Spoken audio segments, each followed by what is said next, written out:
च्या साधू संत सांगतात, संगत करावी सदा सज्जनाची, सावली नसावी दुष्ट दुर्जनाची, सावली नसावी दुष्ट दुर्जनाची,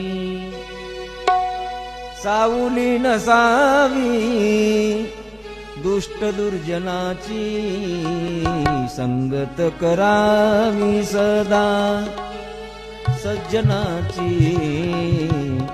अरे संगत करायची तर सज्जन माणसाची संगत करावी. माझं सांगण्याचं तात्पर्य येतं होतं बघा, विंचवाच्या फक्त नांगीत विषय नांगीत, तर विंचवाच्या नांगीतल्या विषाच्या दंशानं जर माणसाच्या देहाची 24 तास आग होत असेल ना दादा, तर दुर्जन माणसाच्या सर्व अंगात विष असतं बघा. विंचवाची नांगी तैसा दुर्जन सर्व अंगी,